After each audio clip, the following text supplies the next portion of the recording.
Dear student, welcome to easy to learning. আজকে আমি পড়াবো 16 চ্যাপ্টার কনভার্টার অ্যান্ড রেকটিফায়ার। তো প্রথমে জেনে নিতে হবে কনভার্টারের কেন প্রয়োজন আমাদের। দেখো, আমরা যে সাপ্লাইগুলো পাই, অ্যাভেলেবেল সাপ্লাই যেগুলো পাই, সেটা হলো একটা হলো এসি সাপ্লাই, আর একটা পাই ডিসি সাপ্লাই। সাধারণত আমরা হাউস পারপাসে ইউজ করার জন্য যে সাপ্লাইটা পাই সেটা হলো 220 ভোল্ট 15 হার্জ 15 এসি। সেক্ষেত্রে আমরা যে অ্যাপ্লিকেন্টসগুলো ইউজ করি সেগুলো কিন্তু সব এই ইনপুটে চলে না। যেরকম ধরো মোবাইল ফোন, ল্যাপটপ, এরকম ধরনের বিভিন্ন রকম যে জিনিসগুলো তার ভেরিয়াস ইনপুট পাওয়ার দরকার হয়। সেই ক্ষেত্রে যেমন মোবাইলের ক্ষেত্রে 4.5 ভোল্ট থেকে 6 ভোল্ট, ল্যাপটপের ক্ষেত্রে 9 ভোল্ট থেকে 12 ভোল্ট এরকম ইনপুট দরকার হয়।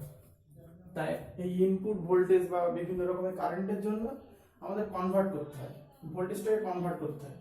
এর জন্য আমাদের কনভার্টারটা দরকার। বেসিক্যালি কনভার্টারকে চার ভাগে ভাগ করা যায়।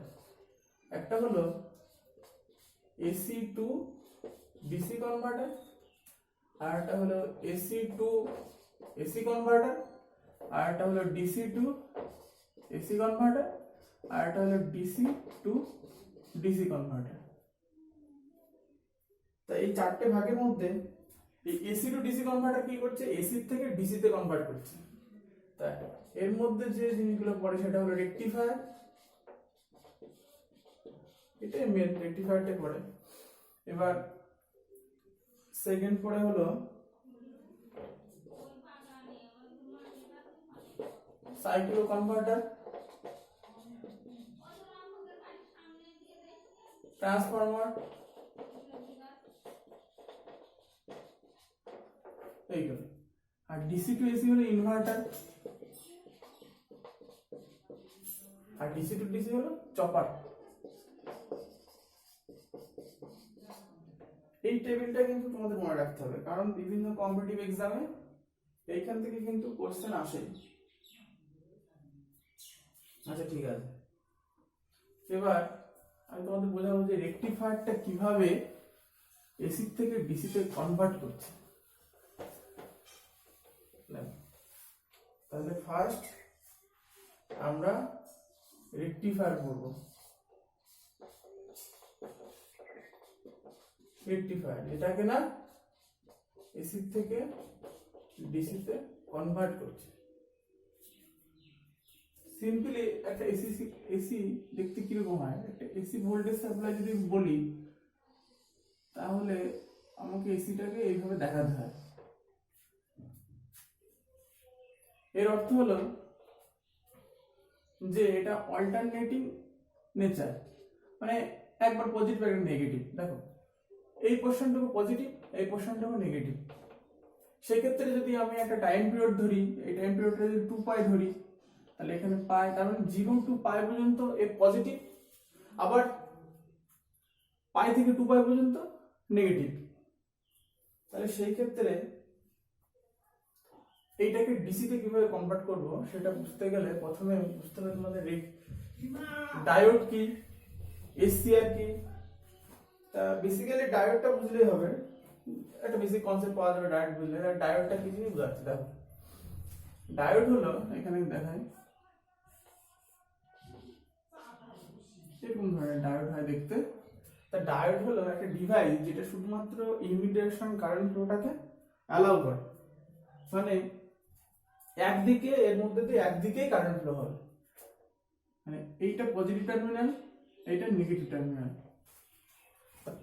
যখন একটা ডায়োডকে এইভাবে কানেক্ট করব যে এইখানে আমি পজিটিভ টার্মিনালটা লাগাবো, এইদিকে নেগেটিভ টার্মিনালটা লাগাবো, তো সেই ক্ষেত্রে ডায়োডের মধ্যে দিয়ে এইভাবে একটা কারেন্ট ফ্লো হবে।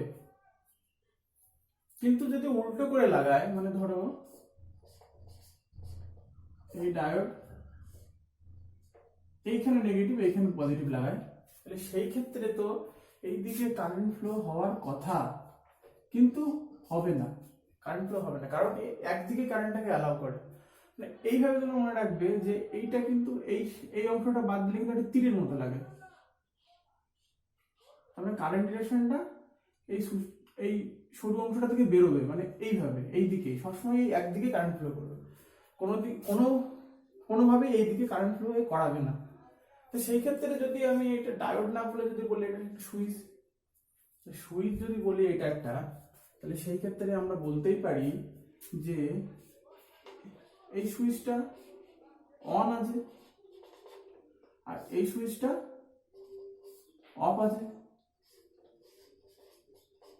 কারণ এখানে কারেন্ট ফ্লো করাচ্ছে না, এখানে কারেন্ট ফ্লো করছে। তো সেই ক্ষেত্রে দেখো এই কানেকশনটাকে বলে ফরওয়ার্ড বায়াস কানেকশন, মানে ফরওয়ার্ড বায়াস, এটাকে বলে রিভার্স বায়াস। এইগুলো ডিটেলসে এখানে না জানলেও হবে, কারণ এখানে কনভার্টার নিয়ে মেন কাজটা। এটা কনভার্টার কিভাবে ডিজাইন করা হয়, মানে রেকটিফায়ার কিভাবে ডিজাইন করবো। রেকটিফায়ার ডিজাইন করতে গেলে একটা ব্রিজ বানাতে হবে, তোমাকে ডায়োড দিয়ে ব্রিজ বানাতে হবে। তাহলে বানাই একটা ব্রিজ ডায়োড দিয়ে।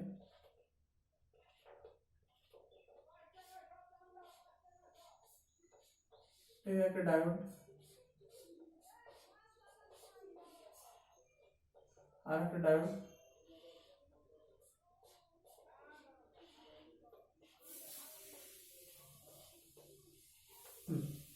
এবার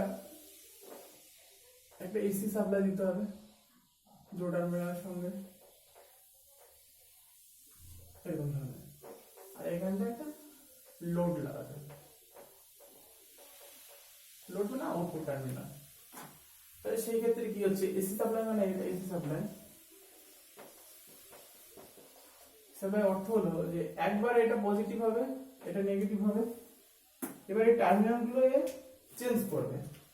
তাহলে এট এ টাইম যদি এটা পজিটিভ টার্মিনাল এটা নেগেটিভ টার্মিনাল হয়, তাহলে এটা নেগেটিভ এটা পজিটিভও হবে। তো সেই ক্ষেত্রে দেখো এই 0 থেকে পাই পর্যন্ত, ধরে নিলাম 0 থেকে পাই পর্যন্ত এই পজিটিভ পার্টটার জন্য এটা পজিটিভ এটা নেগেটিভ হচ্ছে, সেম পাই থেকে 2 পাই পর্যন্ত এই নেগেটিভ পোরশনের জন্য এটা চেঞ্জ করে এটা নেগেটিভ এটা পজিটিভ হচ্ছে।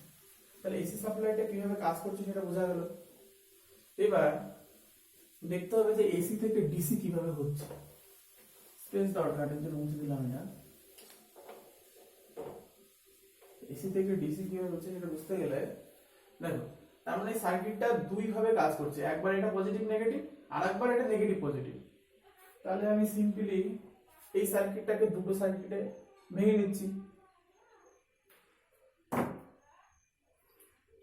তাহলে ব্রিজটা আমার রাখি,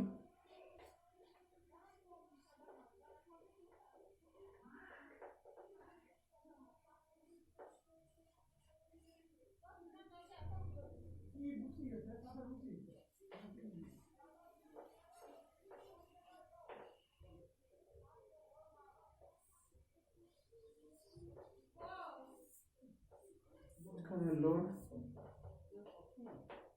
তাহলে এই একটা পার্ট যেখানে এখানে পজিটিভ এখানে নেগেটিভ হচ্ছে। আরেকভাবে কি হচ্ছে, যে এটা যদি সাপ্লাই হয় এখানে নেগেটিভ এখানে পজিটিভ হবে,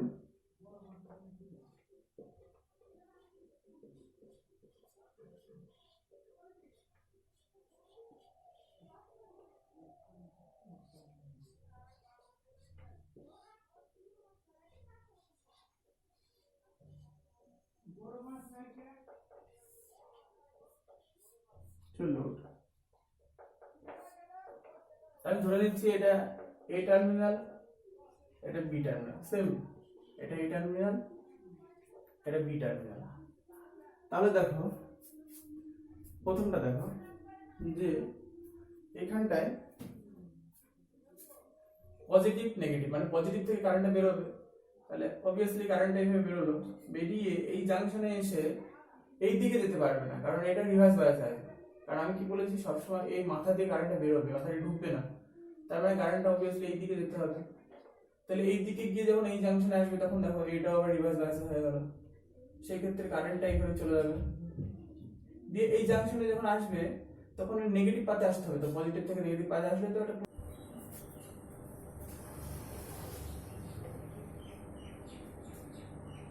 তারপর এদিকে কারেন্টটা ফ্লো হচ্ছে, এদিকে হওয়ার পরে এই নোডটাতে যখন আসবে, আসার পরে এইটা তো রিভার্স বায়াস, তাহলে এটা রিভার্স বায়াস হওয়ার জন্য তখন কারেন্টটা লোডের মধ্য দিয়ে এই নোডটাতে আসবে। এবার এই নোডটা থেকে কারেন্টটা আবার এইভাবে নেগেটিভ টার্মিনাল দিয়ে একটা ক্লোজ পাথ তৈরি করবে। তার মানে কারেন্টটা এ টার্মিনাল থেকে এইভাবে গিয়ে এইভাবে এইভাবে এইভাবে এইভাবে একটা ক্লোজ পাথ তৈরি করবে।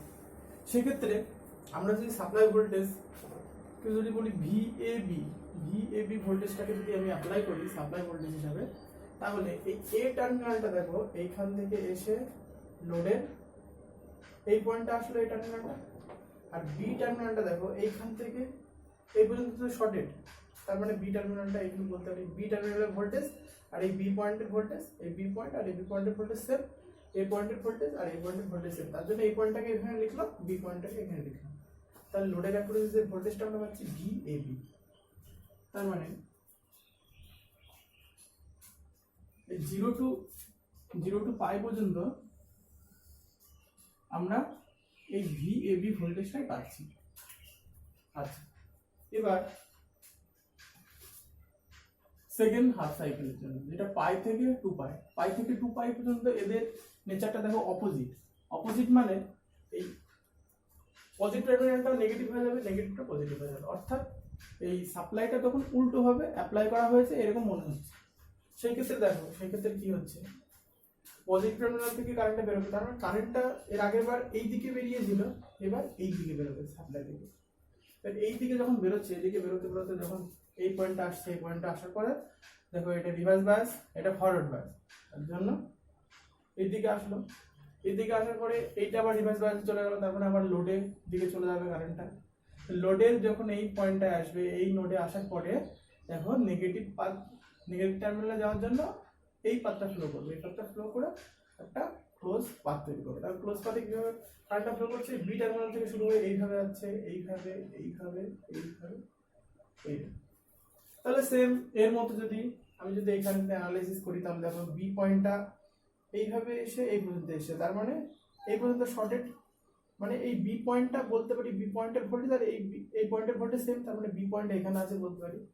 সেমলি দেখো এই পয়েন্টটা এইভাবে এসে এই পর্যন্ত শর্টেড, মানে এই পয়েন্টটাই বলতে পারি এখানে, তার মানে এখানে ভোল্টেজটা যেটা পাচ্ছি সেটা পাচ্ছি দেখো ভিবিএ মানে মাইনাস ভিএবি মাইনাস ভিএবি। তাহলে এখানে যে আমি অ্যাপ্লাই যে ভোল্টেজটা সেটা হলো ভিএবি ভোল্টেজটা অ্যাপ্লাই করেছি, মানে ভিএবি, এটা ভিএবি মানে কিছুই না ভিএম সাইন ওমেগা টি, এটা সাইন এইভাবে লিখতে হয় এসি ভোল্টেজটা। এবার দেখো এবার মাইনাস ভিএবি মানে ভিএবি যদি এইটা হয় মাইনাস ভিএবি এর অপোজিট হবে, তারপরে মাইনাস ভিএবি যদি অপোজিট হয় মানে এই সিগন্যালটা হলো মাইনাস ভিএবি, মানে এইটা যদি ভিএবি হয় তাহলে এটা হবে মাইনাস ভিএবি। তার মানে পাই থেকে 2 পাই আমি ভি মাইনাস এবি পাচ্ছি, তাহলে মাইনাস এবি এইটা, তাহলে মাইনাস এবি রিপ্লিকাটা এখানে ড্র করতে হবে। তো মাইনাস এবি রিপ্লিকাটা যদি ড্র করি তাহলে সিগন্যালটা দেখতে এইরকম হবে। হ্যাঁ, তাহলে একটা সাইকেল কমপ্লিট হয়ে গেল, তাহলে এটাই তো রিপিট করবে সবসময়, তার মানে এরকম ধরনের। তাহলে কি হলো দেখো, এইটা কিন্তু আমরা অ্যাপ্লাই করেছিলাম এসি, আর আমরা লোডের অ্যাক্রসে কি পাচ্ছি, এইটা পাচ্ছি, এটা হলো ডিসি। এই ডিসিটাকে বলে পালসেটিং ডিসি। এবার এর থেকে ফিল্টার করে আমরা একটা ক্লিয়ার ডিসি পাই, সেই ক্লিয়ার ডিসিটা এরকম ধরনের একটা ক্লিয়ার ডিসি পাবো। তাহলে এই যে এর মধ্যে দেখো ডিসিটা কখনো বাড়ছে কমছে, কমে 0 হচ্ছে, বাড়ছে কমছে, বাড়ছে কমছে, সেই ক্ষেত্রে এর অ্যাভারেজ ভ্যালু ক্যালকুলেশন করতে হবে। এবার এর যে অ্যাভারেজ ভ্যালুটা যেটা হবে তার সমান হবে ক্লিয়ার ডিসিটা। তাহলে অ্যাভারেজ ভ্যালু কি হবে ক্যালকুলেশন করতে হয় সেটা দেখো।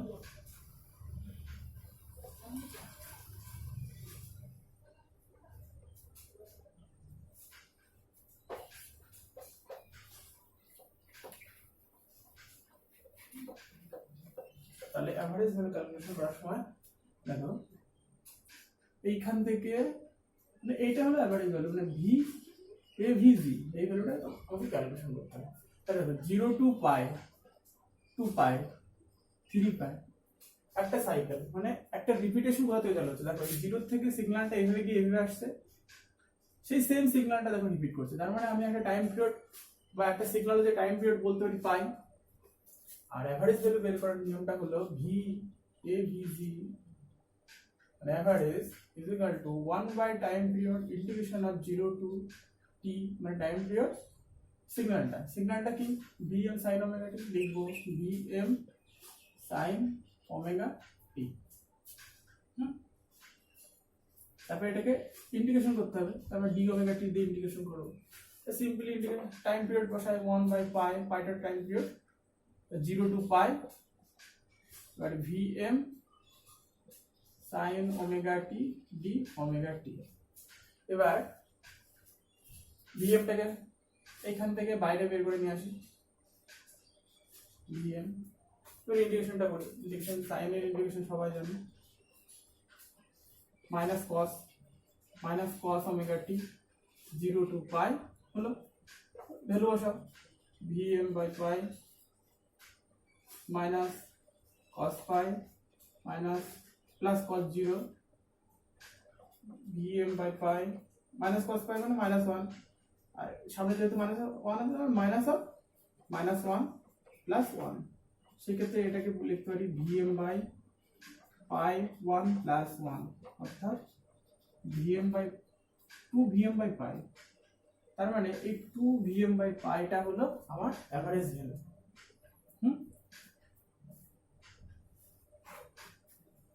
তাহলে এই অ্যাভারেজ ভ্যালুটাই কিন্তু ডিসি ভ্যালু। তাহলে এটা হচ্ছে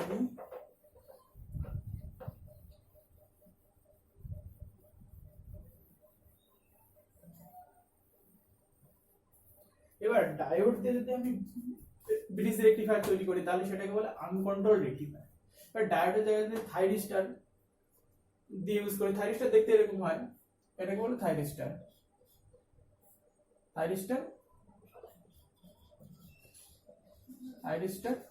or SCR, silicon controlled rectifier, সেটা দেখতে এরকম হয়। এটার আর ডায়োডের মধ্যে মেন পার্থক্য হলো এর যে এই যে টার্মিনালটা, এটাকে বলে গেট টার্মিনাল। এই গেট টার্মিনালে আমি যখন একটা পজিটিভ সিগন্যাল দেবো তখন এটা অন হবে, আর ডায়োডটা অটোমেটিক অন হবে। মানে ডায়োডটা যদি আমি ফরওয়ার্ড বায়াসে কানেক্ট করে দিই তাহলে ডায়োডটা অন হয়ে যাবে, কিন্তু একটা এসসিআর ফরওয়ার্ড বায়াসে কানেকশন করার পরে যখন গেটে আমি একটা পজিটিভ সিগন্যাল দেবো তখনই অন হবে, অর্থাৎ আমি ব্রিজটাকে কন্ট্রোল করতে পারবো এই গেটের মাধ্যমে। তো সেই ক্ষেত্রে আমার যে অ্যাভারেজ ভ্যালুটা হবে সেটা জানলেই হলো, ডিটেলস এর কনস্ট্রাকশন জানতে হবে না, ওগুলো এখান থেকে কোশ্চেন দেবে না। তাহলে যদি কন্ট্রোল রেকটিফায়ার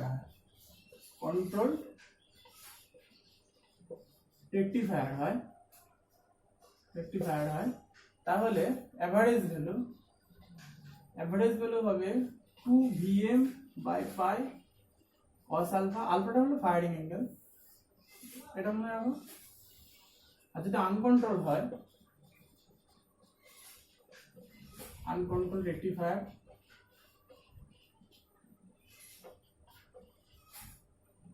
তাহলে অ্যাভারেজ ভ্যালু হবে যেটা ক্যালকুলেশন করলাম 2 vm বাই পাই। এটা হলো রেকটিফায়ার। এবার নেক্সট দিন তোমাদের পড়াবো নেক্সট টপিকটা ইনভার্টার।